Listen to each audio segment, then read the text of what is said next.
Okay, in the previous lecture, we have seen how to use the Milne-Thompson method to find the analytic function when the real part is given. So now we'll see some more examples based on that. Okay.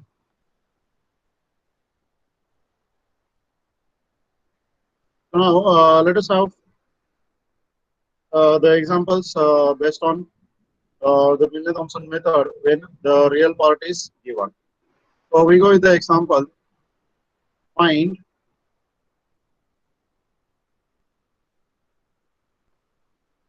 the analytic function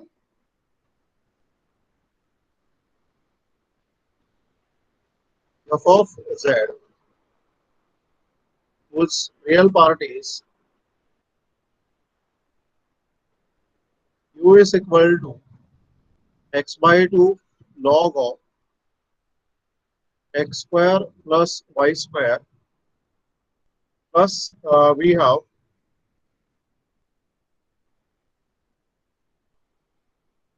sin x into cos hyperbolic y plus we have here going to be minus y tan inverse of y by x. Okay. So that's what is going to be the real part, and then we have to find out the analytic function with this real part. So we can have that f of z is equal to u plus iv b and analytic function with real part u is equal to x by 2 log of x square plus y square minus y tan inverse of y by x plus sin x into cos hyperbolic y. Okay, so this is the given. This is our first step as usual, and hence we consider the second step. So consider y1 of xy is equal to w by w x. So what you got here? We have to use u into v rule. So I'll find the derivative with respect to x first. So I'll have this half log of x square plus y square. Then plus this x by 2 will remain as it is, and the derivative of this log term. So it is 2x upon x square plus y square. Okay. Now the derivative of this term. So minus y remains as it is, and the derivative of tan inverse. So 1 upon, you will be having 1 plus y by x bracket square into d by dx of y by x plus. So this term is very important that we need to be careful. Okay, and the derivative of this term. So it is going to be cos x cos hyperbolic y. Okay. So now we have to simplify this. So we get here y1 of xy is equal to. So what we have here, this is going to be half of log of x square plus y square plus this 2 and this 2 will get cancelled, and you will be having x square upon x square plus y square minus. So what you have here, this is going to be y upon. So you have x square. So will be x square plus y square upon x square. I'll be having here y square upon x square. I'll multiply it here, so it will become x square plus y square upon x square. And here this y is a constant. So derivative of 1 upon x is minus 1 upon x square. And you have here plus cos x into cos hyperbolic y. So after simplification, we get y1 of xy is equal to half of log of x square plus y square plus x square upon x square plus y square minus. So this minus and this minus will become plus. And here this x square will get cancelled with this x square. So you will have y square upon x square plus y square. And plus you can have cos x cos hyperbolic y. Okay. So we can add these two terms and then we can write I1 of xy is equal to half of log of x square plus y square plus see, you can add this x square plus y square upon x square plus y square. This is going to be 1, and you will be having here cos x cos hyperbolic y. Let it equation 1. So we got the first derivative. Now we have to find out the second derivative of this with respect to y now. Okay, so we have and y2 of xy is equal to w by w. So this x by 2 is going to be constant and the derivative of log. So you will be having x square plus y square into 2y minus. Okay. So now see y into tan inverse. So this remains tan inverse of y by x as it is. The derivative of y is going to be 1. And now y remains as it is. The derivative of this term with respect to y. So we'll be having 1 upon 1 plus y by x bracket square into d by dy of y by x. And the next term, the derivative of this sin x and cos hyperbolic y. So the derivative of sin x remains as it is, and the derivative of cos hyperbolic is sin hyperbolic. So what we get here, see, this 2 will get cancelled and you will be having x into y upon x square plus y square minus tan inverse of y by x minus y. Okay, the derivative of y is going to be 1 and here we'll be having 1 by x. So into what I can write is x square upon x square plus y square into 1 by x. So this will become x square plus y square, x square will go in the numerator. So one x will get cancelled from here. Okay, and this term we have sin x, sin hyperbolic y. Okay. Now let us simplify this.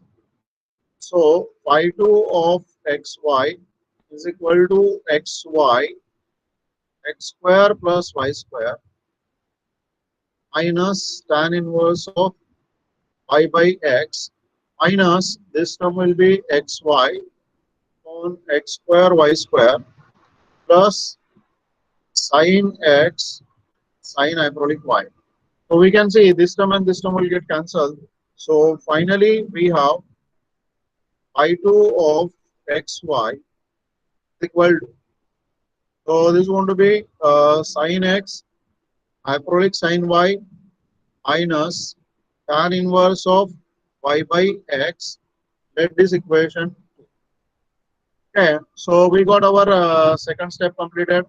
We got the first derivative, we got the second derivative, and now we have to move with the third step. So what we can have here, so we'll go with the third step. Put x is equal to z and y is equal to 0 in equation 1 and 2. So in equations 1 and we get. Okay. So what we are able to get here, y1 of z0 is equal to. So what is the y1 of z0 we have? See, here we'll put x is equal to z and y is equal to 0. So this will become half log of z square. Okay. So we'll have here, this will be half log of z square plus 1 plus cos of z. Okay. Since what we know is hyperbolic cos of 0 is 1. And what we know again, log of x raised to m is equal to m log x. So we can simplify this as half into 2 log of z plus 1 plus cos z. So we get log 1 of z0 is equal to log of z plus 1 plus cos of z, and we have y2 of z0 is equal to 0. So if you put y equal to 0 here, this term is going to be 0. This term is 0, so tan inverse of 0 is going to be 0.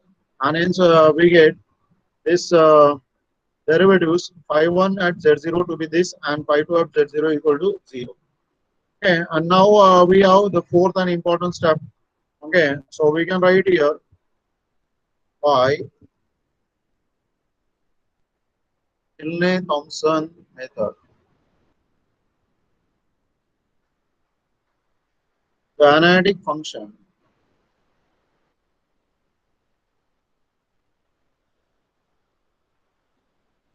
f of z is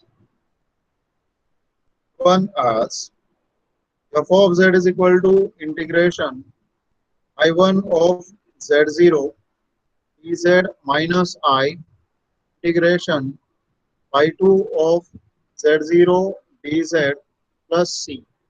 Okay, where c is constant of integration.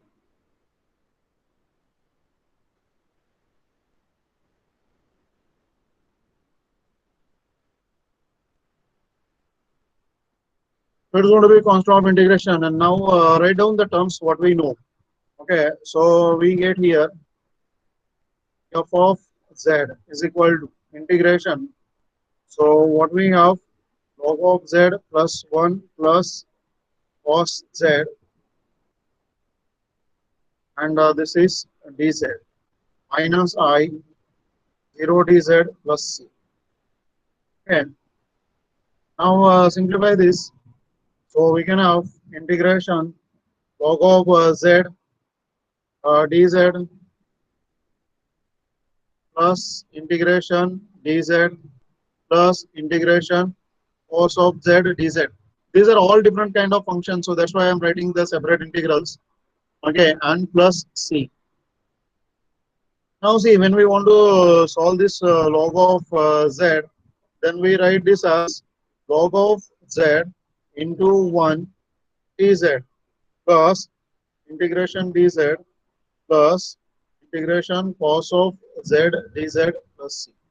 So here we have to use u into v rule.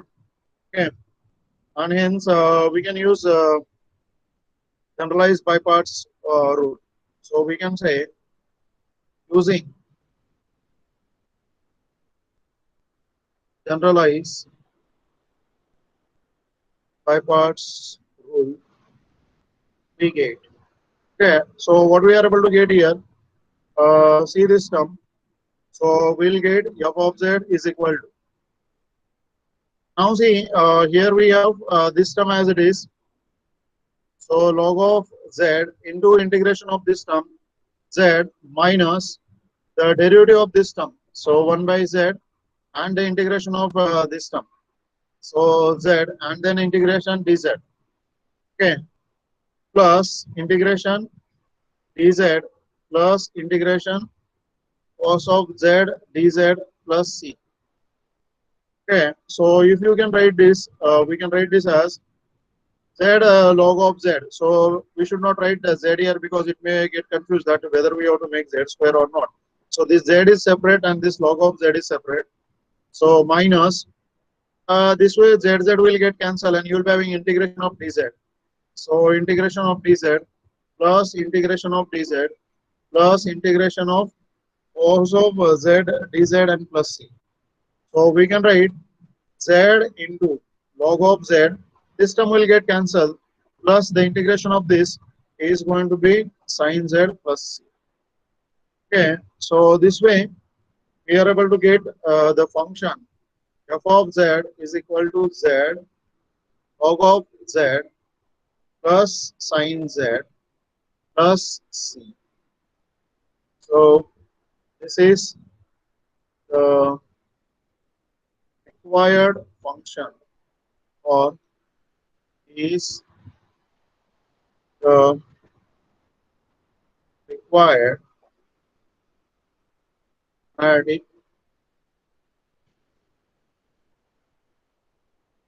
Okay. So that's how we are able to get the analytic function using Milne-Thompson method when um, real part is given. So we'll go for another example, and then so we can have find the analytic function f of z whose real part is u is equal to e raised to 2x.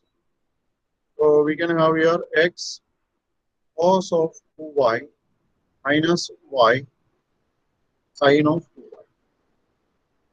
Okay. So we'll go with the solution. So our first step is always let f of z is equal to u plus iv be an analytic function with real part u is equal to e raised to 2x into x cos of 2y minus y sin of 2y. Okay. So that's what we have. Now the second step. So what we have to do is consider y1 of xy is equal to w by wx. So here you have to use u into v rule, and hence this is e raised to 2x as it is. So 2 into x cos of 2y minus y sin of 2y. So I have taken the derivative of e raised to 2x first, and then plus this e raised to 2x remain as it is, the derivative of this term. So it will be cos of 2y. So if we simplify 5 of xy, what we'll get is e raised to 2x cos of 2y minus 2y sin of 2y plus cos of 2y. So let it equation 1. And now we have to consider the second derivative. So and we have phi 2 of xy is equal to w by wy. So when we are taking the derivative with respect to y, this term is going to be constant. So e raised to 2x remains as it is. Now here the derivative of this x remains as it is. The derivative of cos is going to be minus 2 sin of 2y. Minus, here you have to use u into v rule. So I'll consider the derivative of y, and hence here remains sin 2y minus y remains as it is, and the derivative of sin 2y is 2 cos of 2y. So this is equation 2. So we have completed the second step. Now we have to consider the third step. So put x is equal to z and y is equal to 0 in equations 1 and 2. We get. So what we are able to get here, see the terms. So we have y1 of z0 is equal to. So here you have to put x is equal to z and y is equal to 0. So we get here, this is e raised to 2z, this is 2z and plus 1. Okay, so this cos of 0 will become 1, this term will be 0 and this term will be 1. And so we get e raised to 2z into 2z plus 1. Now we have to think of phi 2. And we have phi2 of z0 is equal to. So here we have y, that's why this term is 0, sine 0 is 0, sine 0 is 0. So anyhow this term will turn out to be 0. So this way we are able to get phi1 of z0, we are able to get phi2 of z0. And now we are able to go for the next step. So the fourth and final step. So by Milne-Thompson method, the analytic function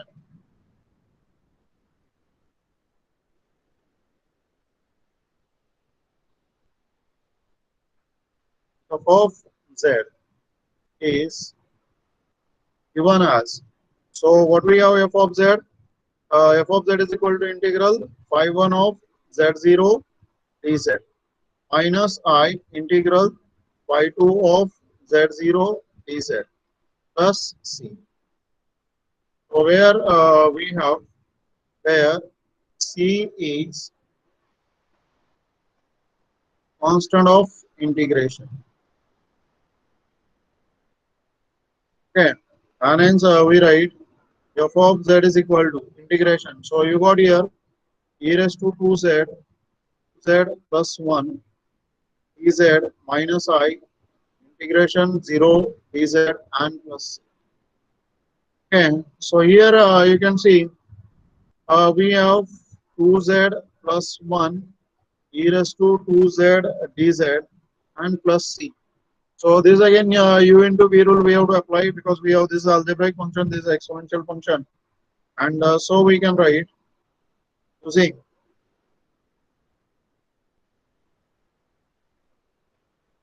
generalize by parts rule we get.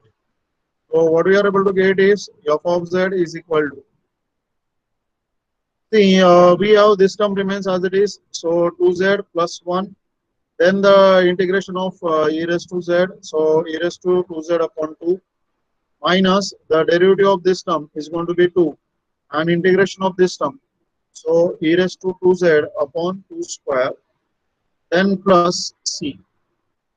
Okay, so here if we simplify, what we are able to get is, see, this is 2z into e raised to 2z by 2 plus 1 into e raised to 2z by 2 minus 2 into e raised to 2z by 4 and plus c.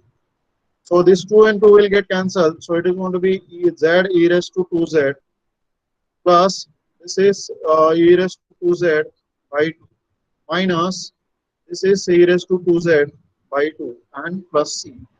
2 will get cancelled. So this term and this term will get cancelled, and hence we have.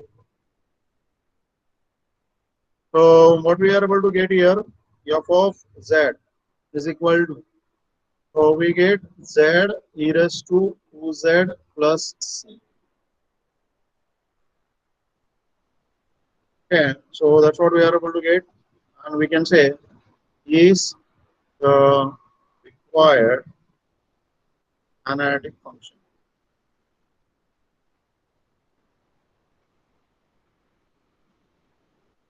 Okay, so this is going to be the required analytic function.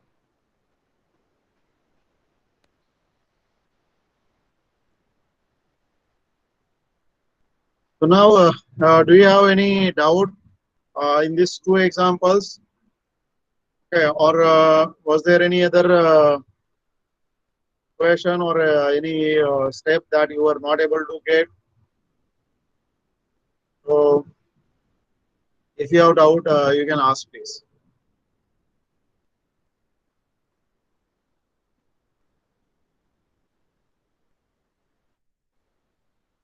Do you have any doubt? Oh, that's good. You don't have any doubt. That's great. Okay. So now up to this, we have seen that how to find the analytic function when the real part is given. Okay. Now let us see what happens if imaginary part is given. Okay. So now we'll see how to find the analytic function when the imaginary part is given.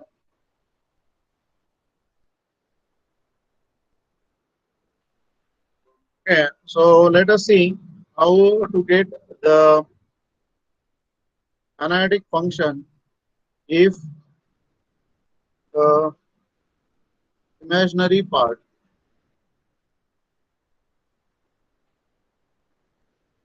V is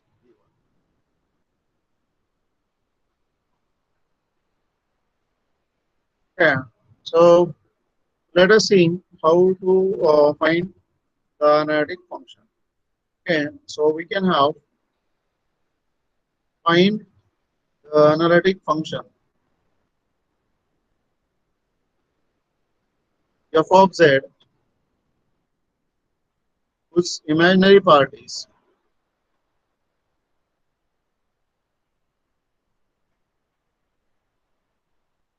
okay. So v is equal to dx. So we have 3x square y minus y cube plus 4xy. Okay. So that's what we have. So we go with the solution. So as we know, for the real part or the imaginary part, first step is common and same. So we write here that f of z is equal to u plus iv t and analytic function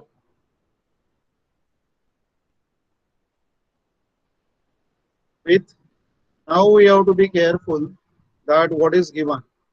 Okay, so here imaginary part is given and hence we have to write the function with imaginary part v is equal to 3x square y minus y cube plus 4xy.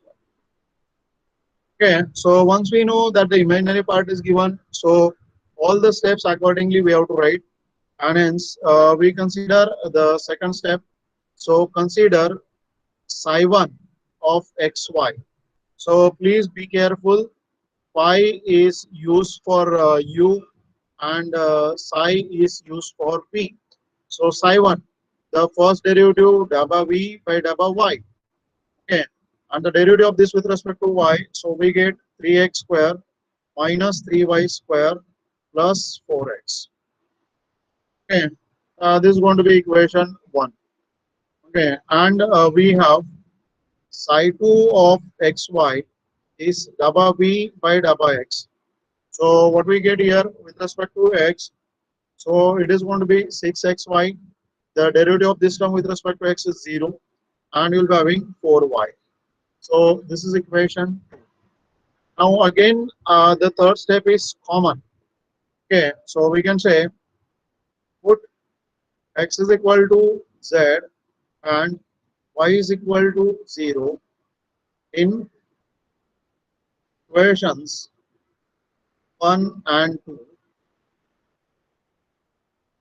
We get. So what we are able to get is see psi1 at z0 is equal to. So what will be psi1 at z0? See the term here, x we have to replace by z, y we have to replace by 0.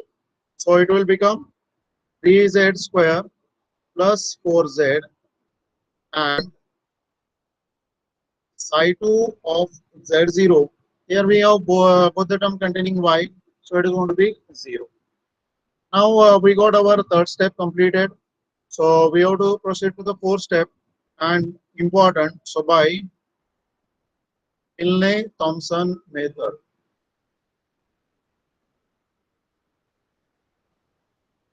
Okay, the analytic function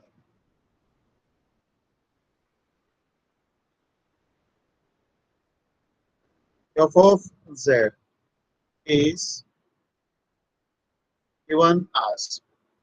Okay, so please be careful and hence always you have to write the formula so that you will not commit any kind of mistake. So be careful for the formula.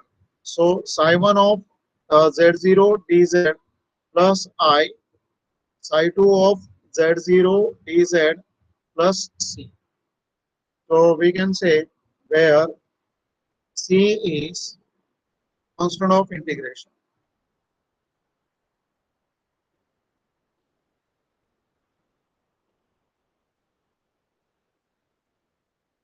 Okay, so c is going to be the constant of integration. And now write down the values. So we have f of z is equal to, what is f of z? 3z square plus 4z dz plus I times 0 dz plus c. And hence we have f of z. We can integrate this directly. So 3z cube by 3 plus 4z square by 2 and plus c. And now we can simplify this, and hence f of z is equal to z cube. This 2 will get cancelled, so 2z square plus c. So this way we are able to get the analytic function. So we can say is the required analytic function. Okay, so this is going to be the required. Okay, so now we are able to get this one. Okay, so do you have any doubt in this example?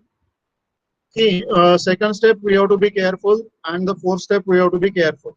Okay, the idea is very similar as the real part. Okay, so that's good. You don't have any doubt. So we'll see another example based on this. So let's have the another example.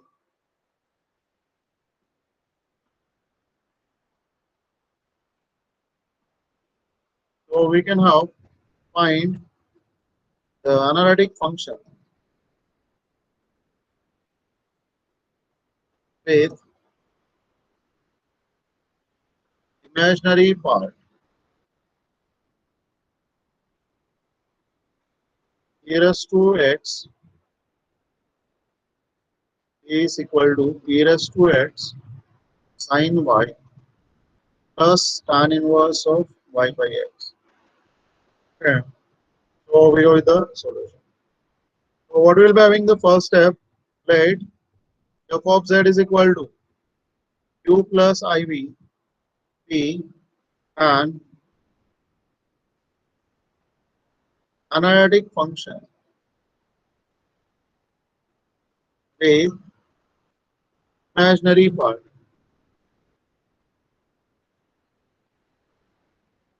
is equal to e raised to x sin y plus tan inverse of y by x. Okay, so this is the first step. Now consider the second step. So consider psi1 of xy is equal to dabba v by dabba y. Now please be careful here for finding the derivative.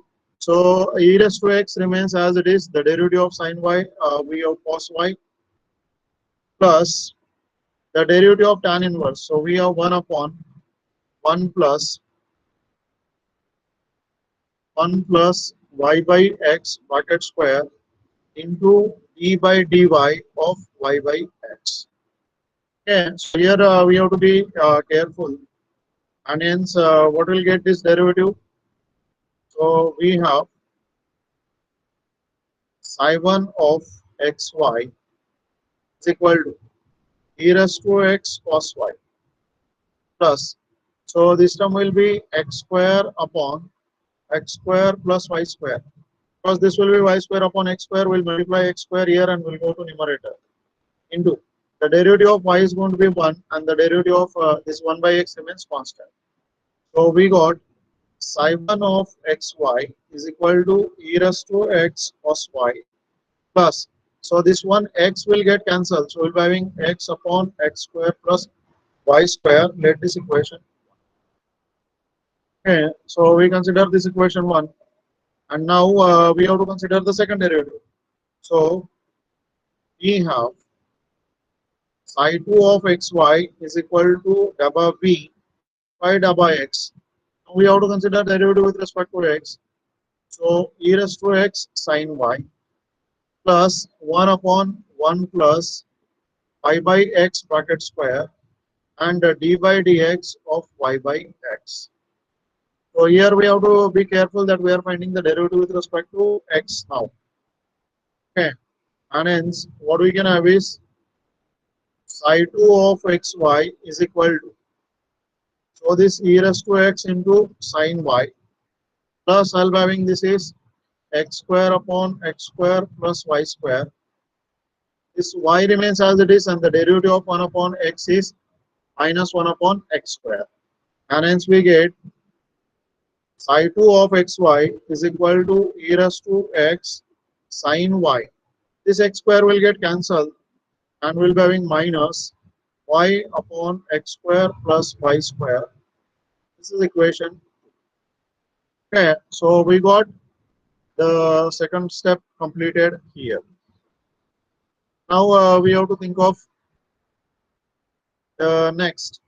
So what we'll be having then, the next step is put x is equal to z and y is equal to 0 in equations 1 and 2. We get. So what we are able to get here, see psi 1 of z0 is equal to. Okay, so here e raised to x will become e raised to z. Cos of 0 is 1. So here we have z upon z square, y is 0. So we get here e raised to z plus z upon z square. That is e raised to z plus 1 upon z. And what we have psi 2 of z0. So here we have sin y is equal to 0, this y is equal to 0, so psi 2 is equal to 0. Now we have completed the third step, so we have to consider the fourth, and hence we write by Milne-Thompson method. The analytic function of z is given as, so what you will be having, f of z is equal to integration psi 1 of z0 dz plus I integration psi 2 of z0 dz and plus c. So where c is constant of integration.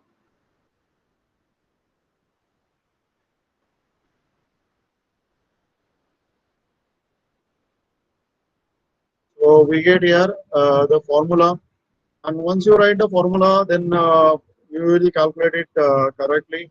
So that's why formula is important.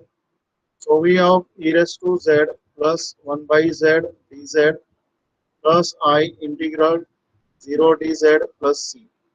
So it is e raised to z plus 1 by z dz plus c. And so the integration of e raised to z is e raised to z. The integration of by z is log z and this plus c. So you got here f of z is equal to e raised to z plus log z plus c. Okay. And that's how we are able to get the analytic function. So we can say is required analytic function. Okay. So this is going to be required analytic function. Okay. So this way we are able to get analytic function. You know the imaginary part of this analytic. So do you have any doubt in this example?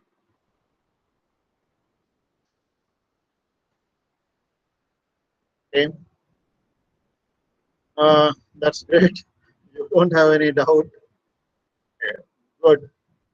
Okay, let's have one more example. Okay, based on this. Okay, so we'll see one more example here.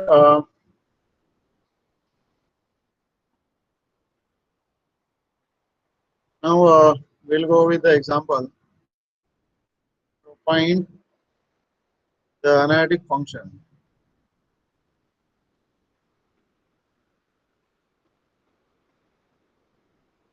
whose imaginary part is is equal to x square minus y square plus e raised to x into sin y. Then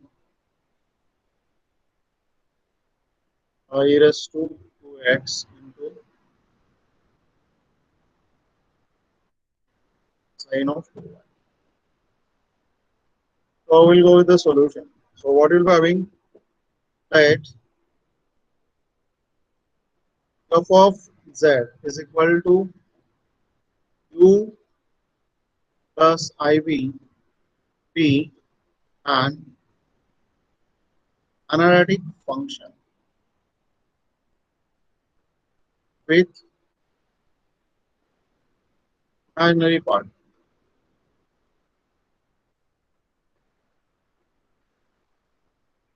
P is equal to x square minus y square plus e raised to 2x to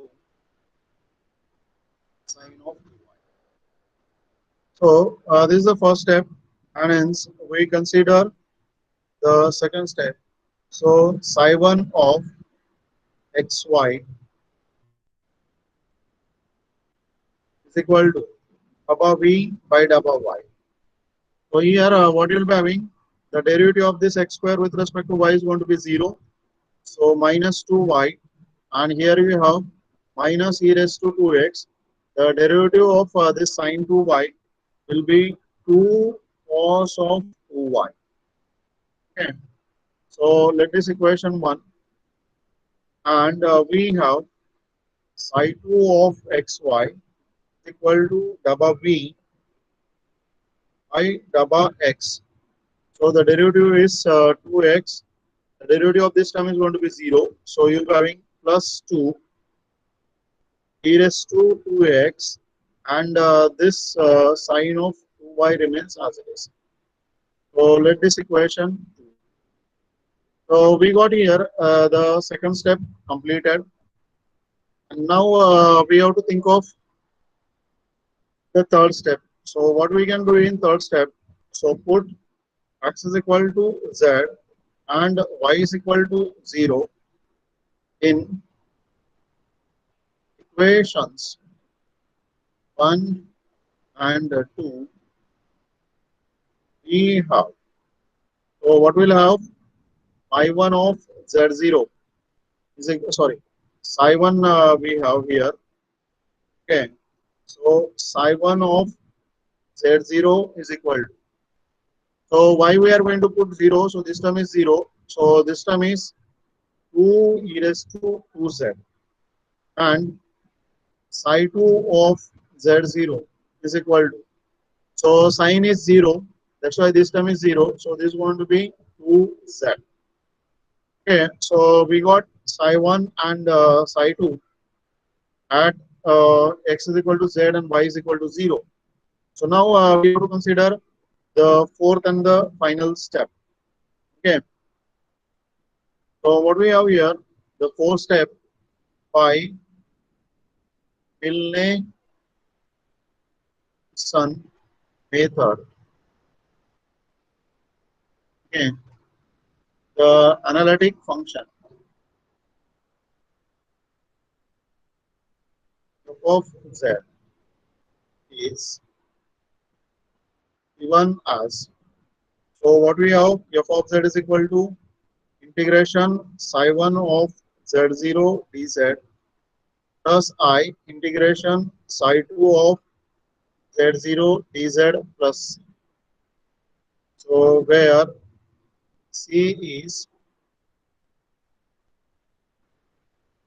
constant of integration. Okay. So c is going to be the constant of integration. Now put up the values. So we got here hence f of z is equal to. So what is f of z here?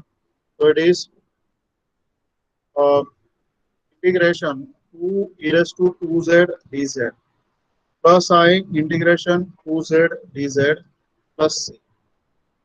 Okay. So we can have here this is 2 e raised to 2z by 2 plus I 2z square by 2 and plus c. So this is e raised to 2z plus I z square plus c. So we got here f of z is equal to z e raised to 2z plus I z square plus c. And so this way we are able to get the analytic function when the imaginary part is given. We can write is required analytic. Okay. So that's how we are able to get the required analytic function. Okay. So here always we have to think of the 4 steps that I have given you. Okay. So if you follow that, definitely you are going to get the correct answer. So first write down the analytic function. Second, find the first order derivatives. Third, replace x by z and y by 0. And fourth, write down the proper formula by Milne-Thompson method and then simplify. So these are the 4 steps that we need to take care. Okay. So now, is there any doubt in these examples that we have solved?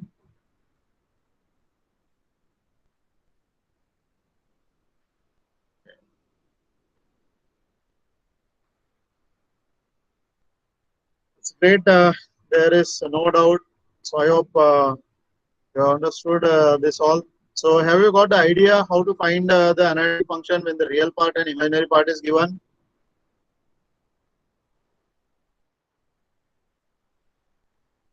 Okay. Okay. That's great. Okay. So good that you got the idea to find analytic, a real analytic function when the real part and imaginary part is